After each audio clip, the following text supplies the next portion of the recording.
I know what you're thinking. Now, if all of this sounds familiar, that's because it is exactly what Trump and his cronies tried to do in the 2020 election. So although national races tend to steal the spotlight, yes, we get that, these state-level wins are important, and they will have major implications, not only on policy, like abortion rights and legislation, but also for the foundation and the future of our democracy.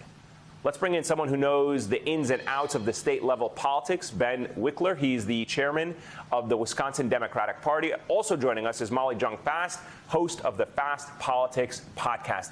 It's great to have both of you with us. Molly, I'll start with you. Your reaction to the Democrats not just holding the Senate majority, as I outlined, which is extremely important and very significant, but what they were able to do on a state level. I think that we in the pundit class did not give the American voters enough credit, right? I mean, they rejected authoritarianism, they rejected Trumpism, they rejected racism and division, and they voted for the good guys won. Democracy, these swing state candidates who are anti-democratic, election deniers, almost all of them have lost. We still have another gubernatorial that's waiting to be called.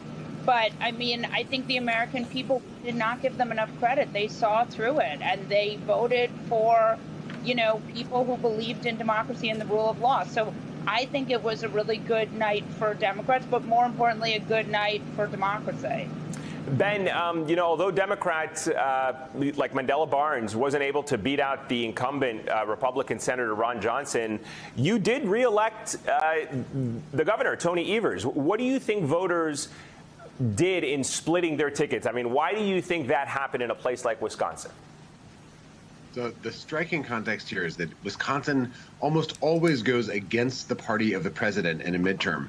The last time Wisconsin voted for a governor of the same party as the president was 30 years ago. And the last time it was a Democrat was in 1962. 1962 was also the last year when an incumbent Republican in the Senate was defeated during a Democratic presidency.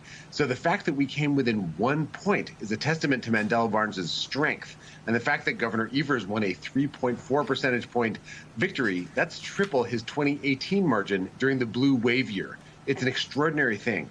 The other piece of this is that Republicans have gerrymandered Wisconsin so badly that they could very well have gotten supermajorities in both chambers of the state legislature. They were 2,499 votes short, but voters said no to having a unilateral Republican control go to a party that didn't even win statewide in the governor's race. So it really is, as Molly was saying, an extraordinary night in a midterm election. It goes against the pattern of history, and it represents a triumph for democracy and for freedom in a moment when a basic freedom was being taken away from half the population. Ben, I'm so glad you provided that context, Molly, because as Ben was just saying there, when you see it, we kind of sometimes just look at the W's and the L's and we think of only about it in that. But having that context really shows us what the message that was behind all these votes. How critical are these now Democratic blue wall victories ahead of 2024? When you look at the momentum that the Democrats can build on, if you take something that Ben just said with Mandela Barnes and with the Democrats were able to do in a very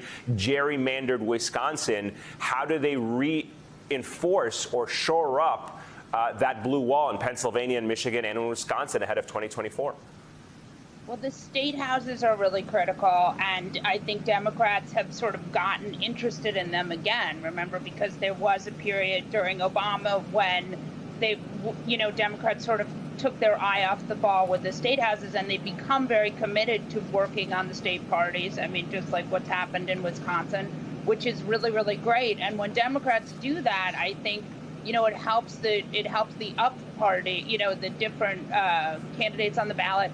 I would say that the hope is that next time Republicans won't try to dismantle democracy in 2024. I mean, what they did this time was really rebuked by voters.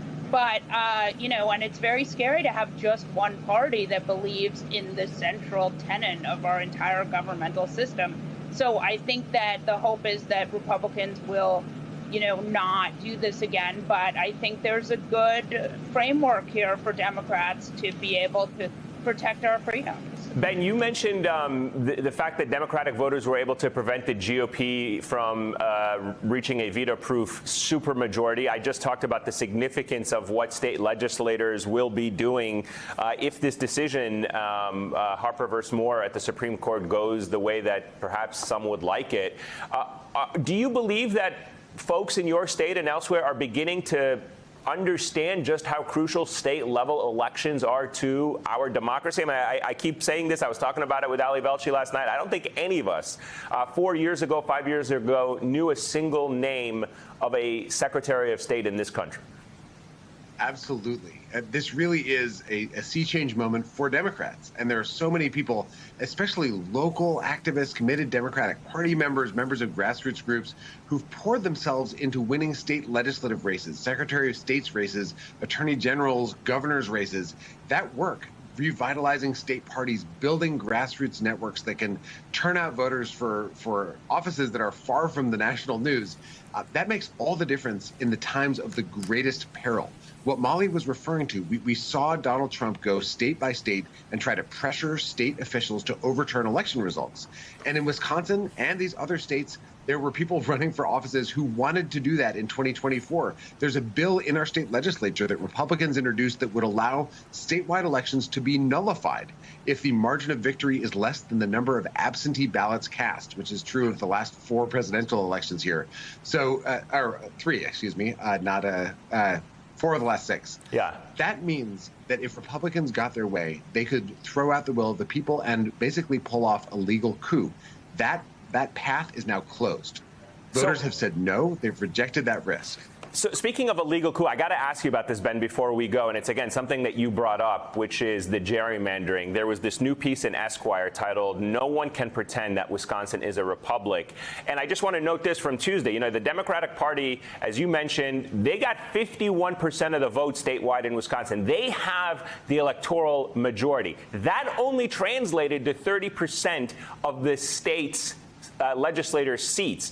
What do you make of that assessment? I mean, can you say that Wisconsin is a functioning democracy when you have 51% of the will reflected in only 30% of the political power?